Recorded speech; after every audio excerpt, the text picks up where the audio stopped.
evening. I'm Pia Ontiveros. Welcome to Newsnight, where we go above and beyond the headlines. Tonight on the program, 8 out of nearly 400 bus and SUV drivers in Metro Manila fail a surprise drug test as the Holy Week break exodus gets underway. Amid warnings of a possible COVID-19 surge in the coming months, health officials say COVID-19 cases in the country have plateaued. As the country marks Filipino Food Month, a Pinoy restaurant based in the United States gets a prestigious Michelin star.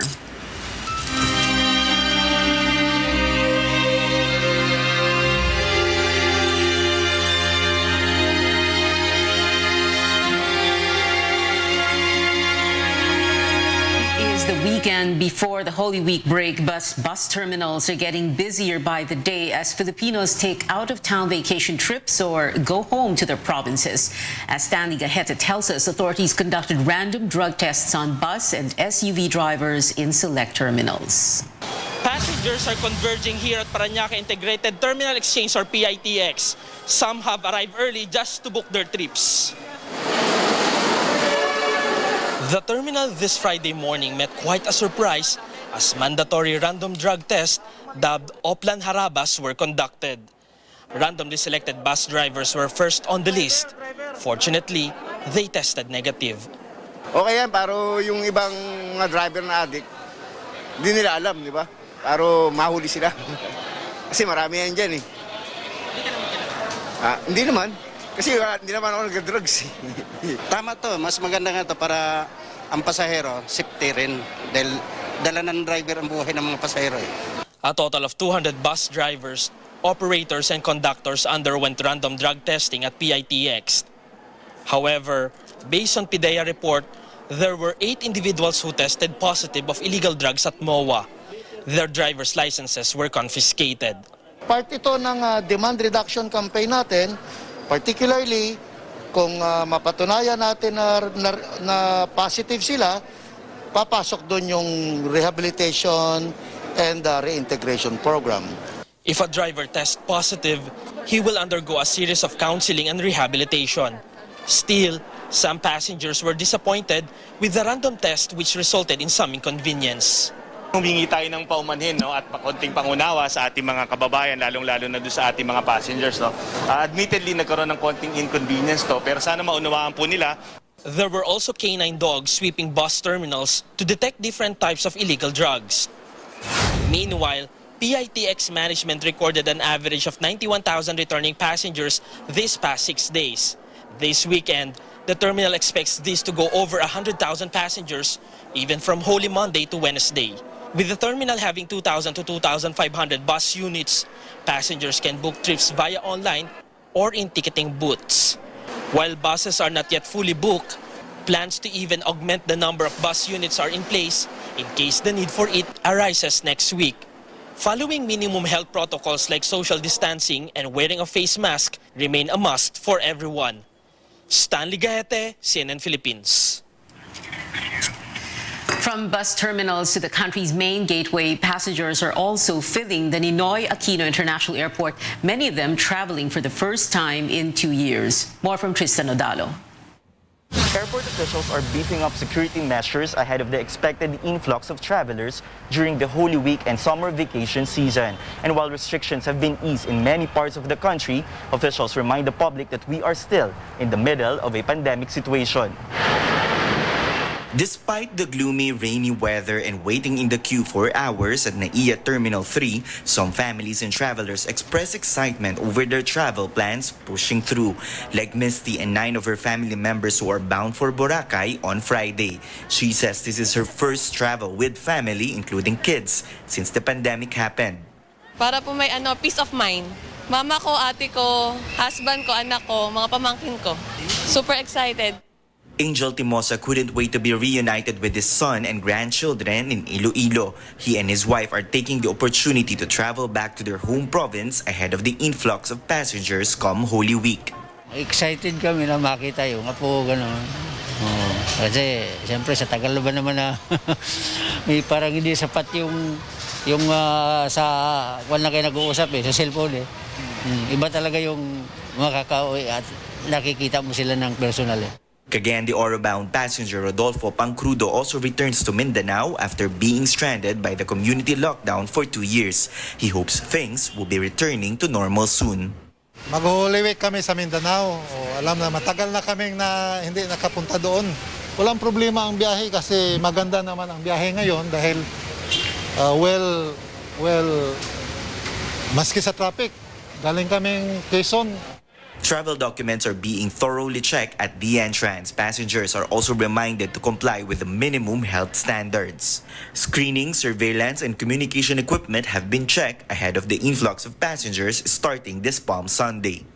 For the entire months of April and May, airport officials will conduct extensive security screening and passenger assistance operations under the Oplan Biyaheng Ayos. Officials also remind the public to check in their flight details with their airlines before going to the airport. Tristan Nodalo, CNN Philippines. And to those heading out, we remind you to take extra caution on the road. You can still expect cloudy skies with scattered rain showers because of a low-pressure area. Pag-asa says this will be in the Visayas, Caraga, Northern Mindanao, Zamboanga Peninsula, Mimaropa, Bicol, and Quezon Province. Cloudy skies with rains and isolated light rains are forecast over the northern parts of Luzon. The areas are on your screens. Metro Manila and the rest of the country will have partly cloudy to cloudy skies with isolated rain showers. Pag-asa warns of the possible entry of Tropical Storm Malakas into the country. It was last spotted over 2,200 kilometers east of Mindanao.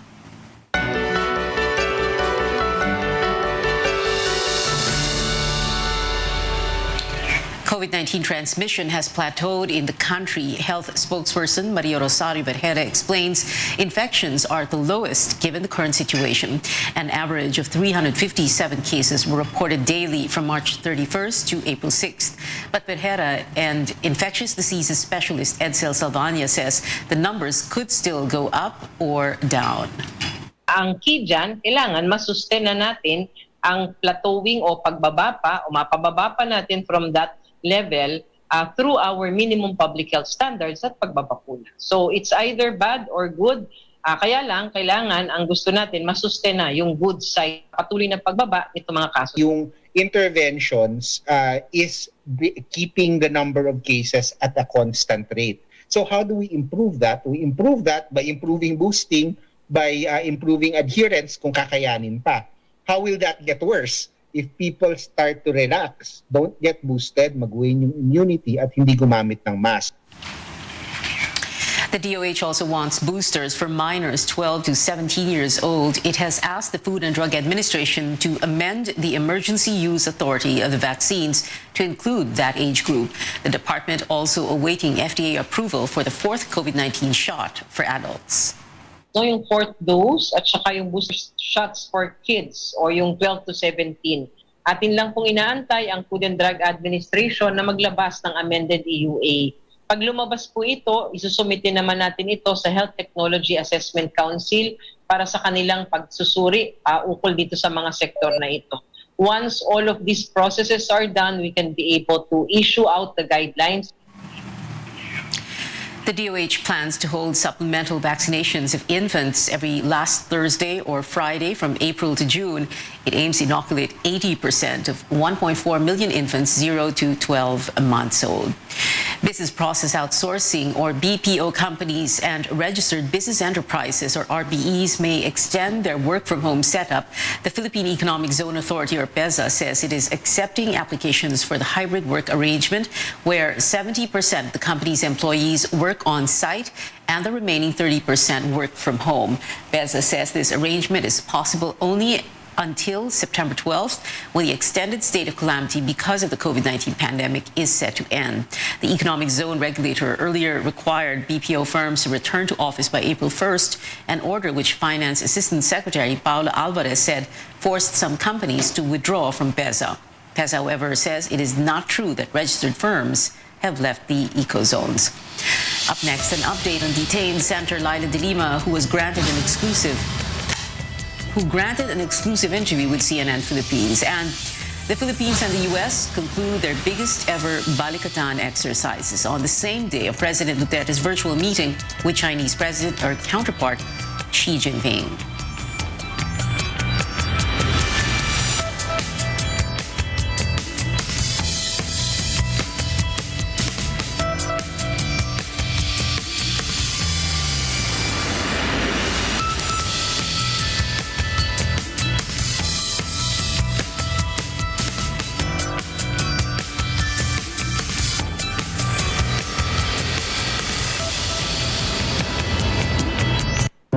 Sa dami ng taong nakalipas, salamat dahil hindi niyo kami iniwan.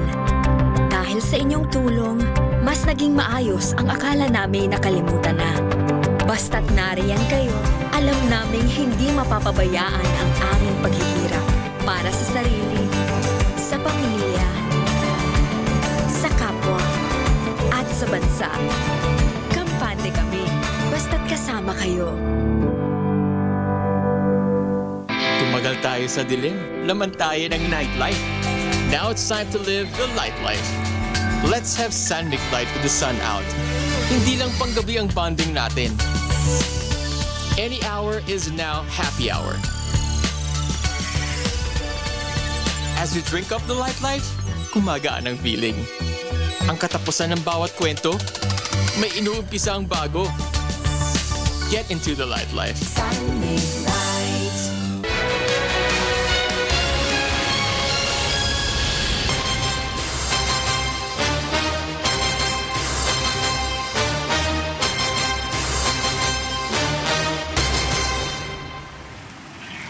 Welcome back to Newsnight, where we go above and beyond the headlines. Vice presidential candidate Lito Atienza apologizes to presidential Bet Ping Lacson for urging him to back out of the race. Atienza had suggested that both of them withdraw so Lacson's running mate, Senate President Tito Soto, can form a tandem with Senator Manny Pacquiao. Lacson has accepted the apology. Hindi expected yung reaction ni Ping. He rejected the idea outright. He in fact considered it an insult. And I apologize publicly, sabi ko, hindi naman insulto yun. I did not mean to insult Ping. Huwag naman ikagalit ni Ping. Pero siya nakikita kong kailangan gumalaw. Still, a lot of time to think about it, pray about it, talk to people about it. Kung nananaisin niya na makatulong ng malaki pag naligtas ng ating bansa, magagawa ni Ping yan. Vice President Leni Robredo attended an education forum in Pangasinan. She told the media on the sidelines of the event that lessons from the country's history should be included in the school curriculum. The Marcos era. Pero marami pang ibang mga leksyon na dapat hindi na maulit, na pag sinisiguro natin na ituturo ito sa mga kabataan, yung lahat na korupsyon na nangyari and how people reacted to corruption, at dapat kabahagi ito para pati sa public officials, nawawarn sila na parating may sukdulan yung lahat na pinagagagawa. Bongbong Marcos campaigned in eastern Visayas, where he saw an 8% drop in voter preference based on the latest Pulse-Asia survey. He first visited Catarman City, northern Samar. Police say up to 7,000 supporters welcomed him there. There was no mayor present during the event since all 24 local chief executives in the province backed Robredo. Marcos was also in northern Samar, where he reiterated his call for unity, his vow to continue President Duterte's Build, Build, Build program, and his plan to lower electricity rates. The former senator will campaign in Biliran province next. Manila Mayor Isko Moreno, who visited Zamboanga City, vowed there will be no war in the region if he wins the presidency. It's a bold commitment. It's hard to fulfill, but we must seek for peace. Peace creates prosperity. Peace creates panatag ang pamumuhay. Kristiyano, Muslim, pwedeng magkasama, pwedeng mamuhay ng mapayapa. Labor leader Leody de Guzman joined a protest calling on the Calabarzon Wage Board to raise the minimum wage from 400 to 750 pesos. De Guzman vowed to abolish provincial rates and push for a 750 peso minimum wage nationwide if he becomes president. Now, how does re-electionist Senator Laila De Lima campaign from behind bars? Amor Santos joins us live as she tells us about her up-close conversation with De Lima at the PNP Custodial Center in Camp Crame. Amor, as we know, De Lima has been in jail for more than 5 years because of on drug charges, which she says were politically motivated. What does she say about her limited chance to win votes? Yes, Senator Laila De Lima called it a very, very uphill battle, but she's not losing hope. In the latest Pulse Asia survey, she ranked 21st to 28th, a far cry from the surveys leading to the 2016 polls, where she was consistent at the top 12. On February 28th, the court allowed De Lima to hold in-person meetings with her campaign team. It's the same court order that allowed her face-to-face media interviews, but without recording devices. In the remaining month before the election, she says her team will intensify the campaign, including house-to-house visits, although they are still trying to raise funds for TV advertisements. If given a chance to personally talk to voters, she wants to tell them about how she has fought and worked despite what she calls baseless charges against her. If elected to a second term, the senator says she will refile bills promoting justice and human rights. She says her hands are tied in detention as she fails to participate in committee hearings or plenary debates. She says she was expecting her colleagues in the majority to pass a resolution seeking her virtual participation in Senate hearings. But she said, quote, "Hindi nila ako sinuportahan," unquote. De Lima was arrested in February 2017, just 8 months into her term. Pia? Yes, Amor, it's a rare media interview. The first time the court allowed the detained senator to take questions from the press. Can you tell us more about security and health protocols? Well, Pia, we weren't allowed to bring in cameras or recording devices. And before entering the PNP Custodial Center, we were asked to present negative antigen tests and also proof of vaccination. It was a 1-hour interview in a separate air-conditioned room where she also meets with her staff and campaign team. Present during the interview was Fiscal Quincy Carandang. He made sure we won't discuss the merits of De Lima's pending cases. Pia. Amor, De Lima had a medical checkup this week. How is her health, and what did the center say about the last 5 years in detention? Well, Senator De Lima says at 62 years old, she's not in perfect health, but nothing serious or alarming in her medical tests. For her, her detention is both a blessing and a curse. She says she's now closer to God and appreciates the things she previously took for granted, such as time with family. And in her own words, she says she has, quote, mellowed. Pia. So, Amor, from Justice Secretary and Commission on Human Rights Chairperson, she's now facing drug charges. What is the status of these cases, and how does she expect them to proceed in the next administration?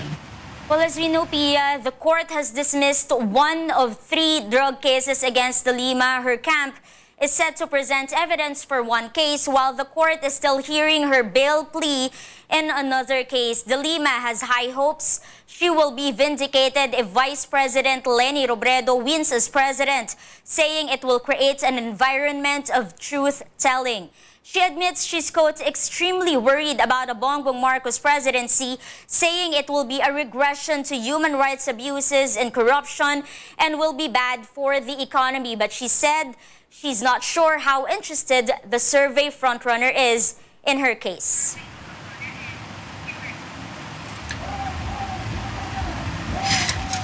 Amor, De Lima, a staunch critic of President Duterte, and she even filed a communication with the International Criminal Court. What did she say about the suspension of the ICC probe? Well, Pia, Senator Laila De Lima is disappointed with the suspension, but she believes the ICC has gathered enough information and that it will eventually issue a warrant of arrest against the chief executive. We also asked her if she has any message for President Duterte. She thought about it for a few seconds and said, "There will be a day of reckoning, Mr. President." Pia. Amor Santos there reporting and filling us in on details on CNN Philippines' exclusive interview with detained Senator Laila De Lima.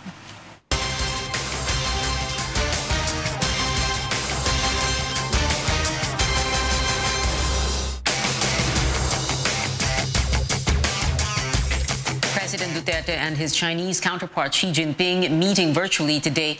Details about what's being discussed by both leaders still not known. Public policy professor Eduardo Araral earlier told CNN Philippines that this may be an act of courtesy with only less than 3 months before Mr. Duterte's term ends. But the talks are happening in light of the recent Scarborough Shoal incident, the Ukraine-Russia war, and China's donation to President Duterte's Build, Build, Build program. Tristan Nadal returns to tell us how Manila's relations with Beijing progressed over the past 6 years. From infrastructure, COVID-19 response, and trade relations to strategic cooperation and partnerships, ties between the Philippines and China underwent a tremendous transformation over the past 6 years, but not without controversy. On Tuesday, April 5th, President Duterte expressed his gratitude for the China-funded Binondo Intramuros Bridge. The project, worth over 3 billion pesos, is the 16th government-to-government project between Manila and Beijing under the Duterte administration. In 2021, China was the country's largest trading partner and the second biggest source of foreign investments. The two presidents have established warm relationship in the past 6 years. We expect this kind of warm relationship to be continued. As the world grapples with the COVID-19 pandemic, China says it has provided the Philippines with over 57 million doses of COVID-19 vaccines, with around 4 million shots donated. But the South China Sea dispute continues to test the relationship between the two nations. Duterte has repeatedly said that Manila cannot afford to go to war with Beijing, but he maintains no country should undermine the 2016 arbitral ruling, something China refuses to recognize. Just recently, the Philippines filed a diplomatic protest against China over a close-distance maneuvering by a Chinese Coast Guard vessel in the disputed Scarborough Shoal. We have maintained very close diplomatic communication over differences. We have agreed to handle differences in a proper manner. Ambassador Wang, the Philippines and China, we do not have any quarrel. And we can talk about the Spratly Islands and probably the fishing rights of my countrymen. Plain talk, nothing else. The Foreign Affairs Department also summoned the Chinese ambassador last month after a Chinese Navy ship entered Philippine waters without permission. But China says these issues are not the sum total of its ties with the Philippines. Both sides have also affirmed their commitment to finish the Code of Conduct for the South China Sea. As Duterte meets with Chinese leader Xi Jinping barely 3 months before his term ends, the question now is how the country's next set of leaders will shape the course of Philippine-China relations. Tristan Odalo, CNN Philippines.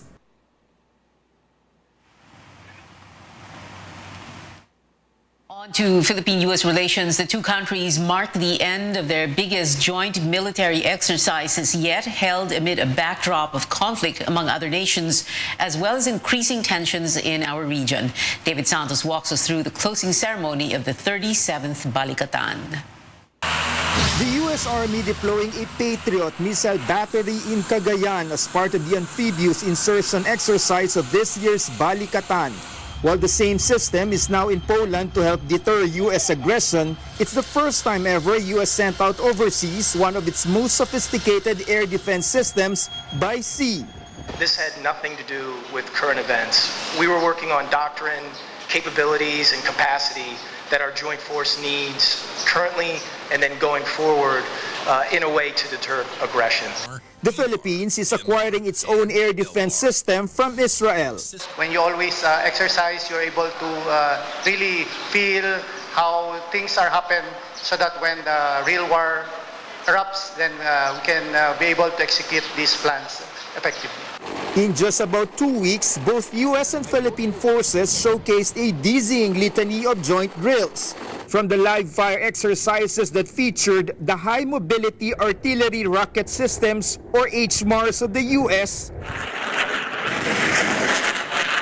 to close quarters battle, as well as urban firefighting capabilities. Filipino and U.S. troops train each other in patrol tactics, to the use of unmanned aircraft system for surveillance and intel gathering. The American forces also training on critical operations such as refueling aircraft and helicopters, be it by air or on land, by using Philippine facilities as a way station for logistics. All these come days after the Defense Department confirming to CNN Philippines China spied on a joint Philippine and U.S. exercise held earlier this year. Manila filed a diplomatic protest against the incursion of a Chinese Navy ship detected off Palawan in late January. So ang ginawa nitong barko na to ay meron kasi tayong kanyang exercise na nangyayari with the US Force, US Navy, ay minamanmanan niya. But for Balikatan, which ended on Friday, there have been no monitored activities whatsoever. both forces calling the joint exercises a success in further strengthening the bond that binds them together before and the years to come. David Santos, CNN Philippines. Still to come after the break, games 2 for both the PBA and PBL finals are underway. We'll tell you which teams are ahead so far. Plus, Las Vegas turns purple for the much-awaited BTS shows kicking off tomorrow. Stay tuned to CNN Philippines.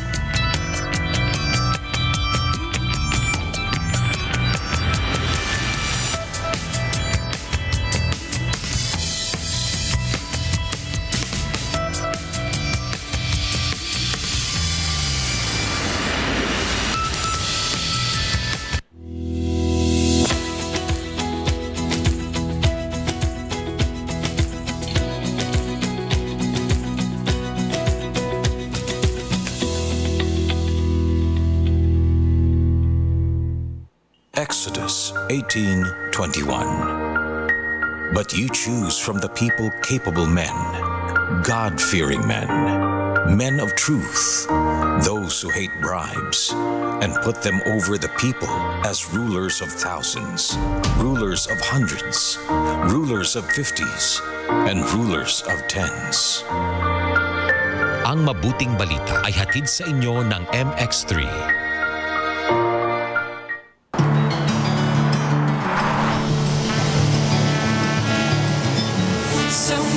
Sa gabi sa bawat minutong lumilipas,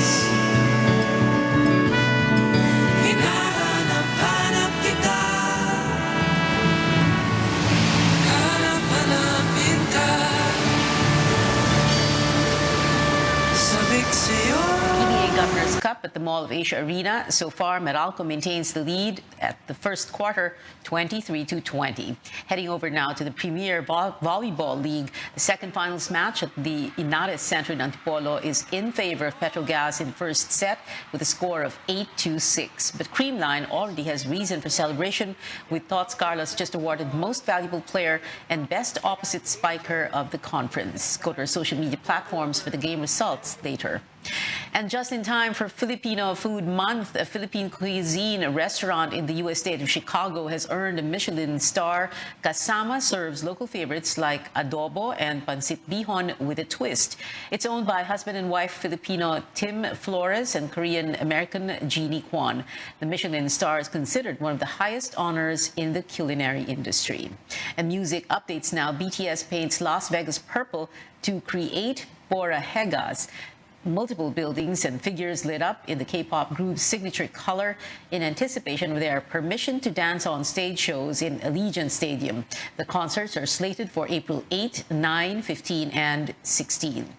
Every member will perform, but BTS's agency announced that Jin's movements will be minimized because he's recovering from finger surgery. The vocalist also sat out choreography for most of the group's Grammy Awards performance on Monday. And legendary progressive rock group Pink Floyd releases new music after 28 years in support of Ukraine. All proceeds of Hey Hey Rise Up go to humanitarian relief for the country. The music video was released today. The song features vocals from Ukrainian musician Andriy Klivnyuk's viral video singing to protest the Russian invasion. And that is it for tonight. Join me again on News.ph at 7 p.m. I'm Pia Ontiveros for Newsnight, where we go above and beyond the headlines.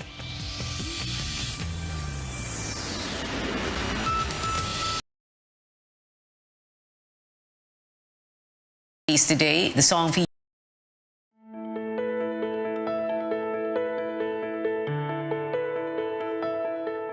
Our muscles are conditioned and developed through various movements and nutrition, but our bodies will age and our muscles won't respond to certain movements when we get older. Our muscular system, with the support of our nervous system, is responsible for how we move and live out our lives. And developing these muscles as you age is part of preventing any bodily deterioration. Today in the program, we'll discuss how muscles work, grow, and what kind of movement exercises can people of all ages do at home. I'm Dr. Freddy Gomez, and welcome to MedTalk Health Talk on CNN Philippines.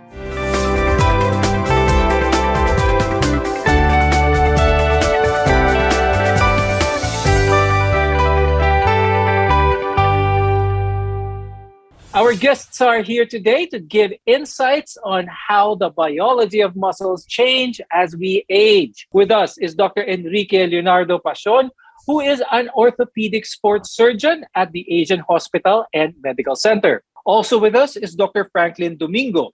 He's a rehabilitation medicine specialist from the Center for Regenerative Medicine and the Pain Management Service of the Makati Medical Center. Studies show that older adults with mobility problems, meaning people who find it hard to move and walk, can reduce their risk of becoming disabled by about 20% if they participate in a regular program of aerobic and resistance exercises. Dr. Rich, do you agree with these findings that suggest that building muscle strength can benefit older people, not just older people, even those who are deemed frail throughout their lives? Well, I think building muscles is really beneficial for all ages, especially for the elderly. Building muscles makes you feel better, that meaning that your muscles are stronger, you get to have good control of what you're doing, like daily activities. At the same time, you can get to enjoy also doing things functionally. Apart from this, we're trying to share knowledge on some of the misconceptions. And one of those misconceptions, predominantly cardiovascular exercise, is something that wastes muscles, or you can lose muscles through just doing pure cardio. Is there any truth to this? Could you give some clarification? Just pumping your heart rate alone, that means your body is working. Just like, swimming, biking, just walking alone, that can actually pump your heart rate. So that means you're not really losing muscle, you're actually working on your muscle groups. Dr. Frank, can muscle turn into fat? I don't think it could, and I don't think it would. And what actually happens is that as we grow old gracefully, we get to accumulate more fat. We never stop growing. It's just that some of us become sedentary, and when we become sedentary, we tend to accumulate more fat. We sit more often, we are staying here in front of our computers more often, and that tends to accumulate fat, and then it tends to reduce the amount of muscles that we have because we don't use them anymore. When that happens, when insulin resistance gives way, people could have non-alcoholic fatty liver disease, and then which could lead on to diabetes. And when this leads on to diabetes, you become more susceptible to having heart disease, to having certain immunological problems. People who are sedentary have a very much increased risk of that. And when we exercise, we very much increase or improve our chances of not dying from anything, from an all-cause mortality. So we fact-checked some statements about building muscles. Now let's revisit the muscular system here a little bit, because some of the functions of the muscular system include that of course, mobility, circulation or blood flow, respiration, our breathing. Dr. Rich, is it possible to have just a strong muscular system? Can one survive without the other? Everything should work in unison. Okay, just not only building muscles. Okay, because why muscles? Okay, it helps you function better, but of course, for me, I always stress flexibility, especially for athletes or elderly patients. Once you lose your flexibility, that means your muscle won't work properly also. So it's not having the full potential. Like for example, having flexibility, normally it moves this way, right? But once you are very stiff or not, or you don't have very good flexibility, your muscles shorten. So it only moves like this. You can be very strong, but it only moves like this. So you're not using the full potential of the muscle. That way you can actually strain lots of parts, like muscle strains, muscle tears. That's the problem there. Is it good flexibility or just adequate flexibility for that matter that people can reap the benefit? It really depends on the activities you do. Okay, it depends also of the age. Okay, all what we need to do is actually you have to function well. Like for example, if you're an athlete, okay, losing flexibility causes so many problems then, especially if you're also old. How can you even bend down to reach something? If not, you're going to have your low back pain now, right? Or just going up the stairs alone. If you don't have good range of motion of your hip or your knee or your ankle, you really have problems going up down the stairs. For those of us who are non-athletes, will being flexible to a certain point benefit non-athletes as well? I would like to add another component which might be more interesting for people who are 50 and above, and that would be stability. And that would be improving their chances of avoiding a fall. And stability for elderly individuals plays a very, very important role. And simple activities, which we usually take for granted, can become very, very hard to do when you're 80 and above. And that's why it's important to realize that while you're still young, while you're still at the earliest age that you are right now, that you start exercising. Can everyone at any age enjoy the benefits of having some form of exercise? I think almost anyone at any age can enjoy some form of exercise. It just depends on what kind of exercise, because even in the ICU, we start rehab programs for patients in the ICU, and we see that when patients exercise, even while they're in the intensive care unit, their hospital stays decrease, their quality of life improves. And if we can do this for people in the ICU, we can certainly most do it also for other people with other comorbidities. Building muscles is more than flexing and showing off your physique. When we come back, we'll talk about the different major muscle groups and exercises that will help build muscle strength. You're watching MedTalk Health Talk, your partner in healthcare.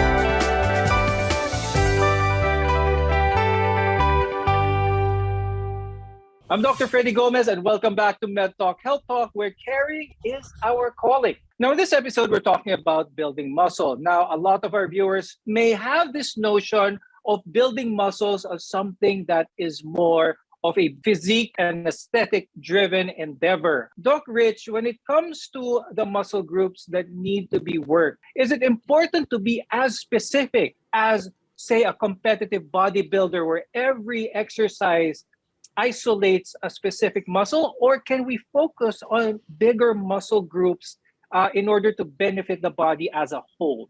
The bigger you are, the better you look. But of course, for me, those people are really muscular, they lose their function.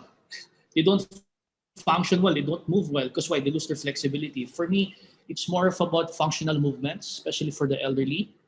Right. So when you do that, the major muscle groups are the muscle groups, what they need, how to do their chores, their daily activities, going up, down the stairs. So the major muscle groups here, of course, the bigger joints, the hip, the knee, ankle, shoulders, everything. But of course, don't get me wrong, we also need the fine motor movements, which are the smaller joints for writing, holding things. So they're just, well, for me, you have to individualize also what you want to improve for every person, because it's not one size fits all. Now, Dr. Frank, I'd like to touch on a subject which is quite alarming, especially to the younger crowd when it comes to muscle building, and that is anabolic steroid use. Is the use of steroids in order to build muscle something that could have detrimental effects later on in life when they become older in life?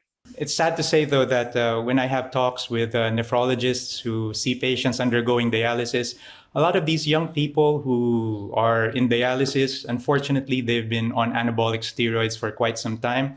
And one of the side effects of anabolic steroids, well, not only is involved our renal system, but also affecting our reproductive system. So if that doesn't get you to stop, then I don't know what will. Your health in general, your immunity can also be affected, and it sets off a whole lot of other problems which will do more harm than good in the long term. Are there some specific movements, some types of training that those who are 40 years old and above will be able to benefit on? So is there an emphasis on weight resistance here, or the type or how heavy a weight people need to exercise with in order to build those muscle groups? 40 and above, it's not more of building big muscles. Diba? It's more of actually doing things functionally. To sustain what they're doing, they have to enjoy what they're doing first also. It's either when you go swim, you go biking, you go walking, you go jogging, you can play badminton. I have patients 60-plus-year-old, 70s, they still play badminton. There's a small group that plays even basketball, 65 above. So that means they can still enjoy what they're doing, but of course you have to modify what they're doing also. Now, Dr. Rich, a common thing that we get, questions, na habang daw tumatanda, lumiliit daw yung tao. So when they were younger, they were like 6 foot tall. Now that they're 70 years old, they are 5'8". Is there any truth to this? As people grow older, they shrink. Their posture changes, especially the older people who have muscle atrophy. Of course, they're sedentary. They don't work out anymore. Most of them become, they slouch. That alone can actually cause, at the same time, the fluid of the disc in the spine lessens. So that's why it also compresses.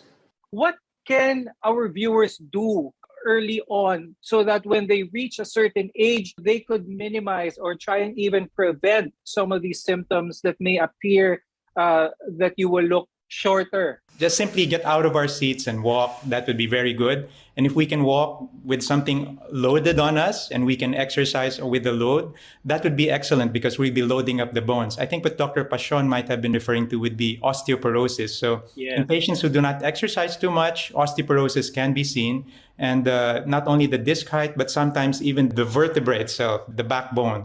It could also diminish in height, and that could contribute to people looking a bit smaller. It might not be something we can totally avoid, but we can surely minimize it by engaging in regular physical activities.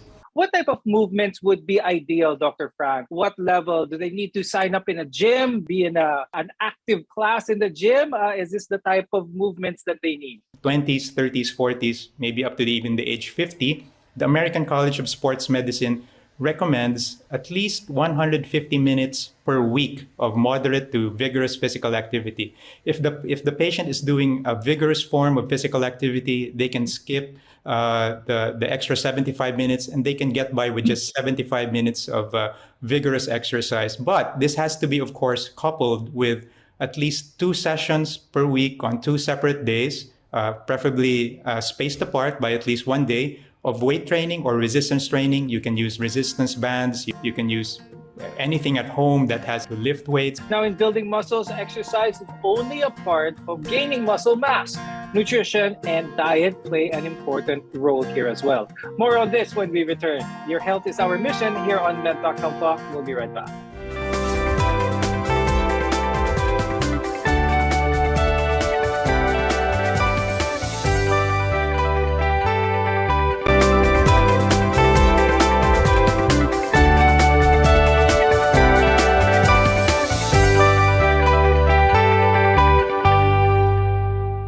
I'm Dr. Freddy Gomez, and this is MedTalk Health Talk, your partner in healthcare. Now, protein is the building block of muscles. Dr. Rich, is it true that when building muscles, more protein is better? Well, you just have to have enough protein to make your muscles function well. If you do anything in excess is bad. Is it important to substitute this protein shake, external sources of like protein shakes, additional concentrated protein sources, the balanced diet enough to be able to meet the needs of muscle growth? All the things we eat, especially healthy food, balanced diet, is actually good enough. Other protein we take is more of, we call it supplements. So it won't really substitute what we really have naturally. What about carbohydrates? Are carbohydrates something our LD should be thinking about consuming at a certain level that is appropriate for their age? Carbohydrates play an important role in glucose metabolism. And the problem is if you take too much carbohydrates, too much sugar, it goes out into the liver. And what the liver does, it transforms it into fat. So you just want to be able to take the right amount of carbohydrates so that that's necessary for you, according, of course, to your daily requirements. And too much of it just gets stored as fat. So you wouldn't want to gain weight and gain weight as fat. You'd like to gain weight as muscle. Dr. Rich, when it comes to building muscles, this is for who are at that age in their life where they want to gain more muscle mass. Which do you think is most appropriate? The resistance in weight or the consistency of the activity? Well, I think it's both. Because first of all, in order to, feel better, at least gain proper muscle strength, you need to have consistency. At the same time, once you have that consistency, for me, you don't really have to get big muscles, right? You just have to, sustain what you like. It's just like having like a maintenance thing. So for me, for older people, less weight, but they can actually have more reps for that. Dr. Frank, a common injury among people of all ages, for that matter, is that of low back pain. Could you talk more about this? Is this more a factor of a lack of strength or a lack of flexibility? I think it's a combination of a lack of strength, a lack of flexibility, and of course, what we've talked about earlier, stability. It's because stability would actually refer to you holding an object outside your body and transmitting the force of that from that object down to the ground. And you don't want it being transmitted to your back as much as possible, or to your knees or to your hips. You want to be able to execute that movement in a very fluid, in a very physiological way, so that the muscles on your back wouldn't get strained. And of course, the strength will come in when you're lifting it. You will not be able to lift a heavy object, of course, if you do not have the strength. And the flexibility, as Dr. Pacion mentioned earlier. Could you share with us some exercises, Dr. Frank, some specific exercises that can address stability and flexibility? For sedentary individuals, the simple act of sitting and standing up, that's something you can do. And if you like, you can carry weights and you can raise your arms as you sit and stand. You can do half squats, you can do full squats, you can do planks. So if you're more advanced, you can do sit-ups. There are many things that you can do, jumping jacks, anything at all that gets you moving. So for people who are in a cycle of being sedentary, who haven't made exercise a habit yet, we should work on with what we have. And before we go, Dr. Rich, do you have any additional tips on growing and maintaining muscle in a healthy way? I always preach to have an active and healthy lifestyle. Okay, so something that you can, when I say active, doesn't mean you play sports. Okay, active being something you can enjoy. So at least you can sustain it, like having twice a week, exercise 30 minutes a day.